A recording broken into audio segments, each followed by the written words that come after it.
Hello, friends. I'm your host, Prabjot Singh. Today, we are going to continue from where we left in the last episode on Russian invasion of Ukraine, how it is affecting world of sports. Now, the International Olympic Committee is becoming more stringent and biting in its sanctions against Russia and its ally Belarus. The Executive Board of International Olympic Committee, which met in Lausanne today, has asked all international sports federations as well as all national Olympic committees to keep Russia and Belarus out of all sporting events. That means not only Olympics, Paralympics, Youth Olympics, but also from World Cups, World Championships, and other events where Russia or Belarus are scheduled to participate. This is a very deterrent step. And while there is no reaction from Russia or Belarus to these sanctions, but there is a very strong feeling that these sanctions, which are taken for last few days, may divide the world of sports. As it did in 1980, you remember when the US-led NATO nations boycotted 1980 Olympic Games in Moscow, saying the presence of Soviet Union, because at that time there was no Russia, it was part of Soviet Union. The presence of Soviet Union forces in Afghanistan was unacceptable. So they walked out and they stayed away from Moscow Olympic Games. And in 1984, the Soviet Union retaliated and some of its allies, they stayed away from the 1984 Los Angeles Olympic Games. So the political wars, they roll into playfields and they affect world of sports. So that is a part of the history when past two Olympics, 1980 and 1984, were affected by boycotts, primarily because of political reasons. So now, later this week, the Paralympic Games are going to start, and in which both Russia and Ukraine were scheduled to participate. Russia, as I said in the last episode, is not allowed to compete on its own, but its Olympic Committee, Russian Olympic Committee, sends its athletes to participate, and the Russian flag or Russian national anthem are not played during Olympic Games because Russia stands debarred. Now, when they say don't invite or allow Russia or Belarus to participate in any of the international sporting events, including World Cups, World Championships, a number of countries have already gone ahead. For example, Czech Republic, Poland, and Sweden, they have already said they will not play against Russia in the World Cup, FIFA World Cup qualifying tournaments. Poland was to play, Czechoslovakia was to play Russia and Sweden. So they have already said they will not even play against Russia even at a neutral venue. So that is the beginning of an end of Russian participation in sports for the time being. Russian city of Kazan was to hold World Junior Aquatic Championship in August, and the international body for aquatics, FINA, they said no, Russia will not host the Junior World Championship till further directions. And Russia is also to host the World Aquatic Championships, the 25 meter, in December. And no decision has been taken about whether Kazan will host the World Championship or not. It's growing. Many other countries, they have expressed their solidarity with whatever or what decisions are taken by the Executive Board of International Olympic Committee.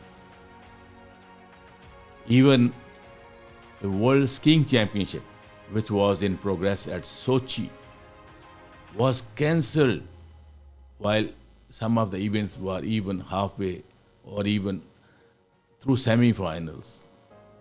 So they cancelled all events and the teams returned and without taking any further part in the championships. This trend, though it is to protest against the military invasion of Ukraine by Russia, which nobody will ever support, because the war against innocent people is not acceptable. But then the other channels need to be explored. Though the talks between Russia and Ukraine have started, but as the Ukraine president put it, he is not very hopeful of the outcome of these talks. So whatever is happening, the sports are going to suffer immensely. And today, the International Hockey Federation came out with a statement saying it has sympathies with the Ukrainian Hockey Association, which has to send a team of junior women to the Junior Women's World Cup in South Africa. The South African event is scheduled from April 1 to April 12. So the International Hockey Federation says that Ukrainian hockey will be able to send its team, and they have expressed their solidarity and their feelings for Ukrainian players that they should be able to participate. Interestingly, the girls from Russia are also to participate in that South African Junior Women's World Cup. But FIH has not reached out to the girls from Russia. After all, they are also spokespersons, and it's not their fault if their country or their political leadership has taken a decision to invade Ukraine militarily. It would have been better if the International Olympic Committee has also shown its sympathies with athletes and sportsmen and women from Russia who may not be able to participate in the coming events as per the new sanctions of the IOC Executive Board. So who will take care of them who may not be party to this decision of Russian invasion of Ukraine? So somewhere there is a feeling that Russian athletes who may not be subscribing to the Russian government's decision of military operations in Ukraine, they may not get a chance to compete in world of sports in coming months. Maybe this boycott of Russia will have a retaliation also. Subsequently, when the things normalize or things are settled, how the Russians will take to the nations who are openly boycotting their participation in world level sporting events. So this is one area that needs a little more consideration before ousting athletes of one nation. You may take action against Russia as you have done in Olympics. You are not allowing Russia to participate. But what wrong the Russian athletes or sports people have done? Could they be debarred from competitions? And this is something which is very serious. FIFA and European FA, football associations, they have decided not only to ban Russia, but also its various clubs from participating in any of the FIFA or UEFA football events. This is a sad blow to the Soviet Union or to the Russian football. Russia was also to host the Champions Cup final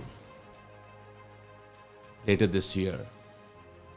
Now, whether that event will be held in St. Petersburg or not, only time will tell.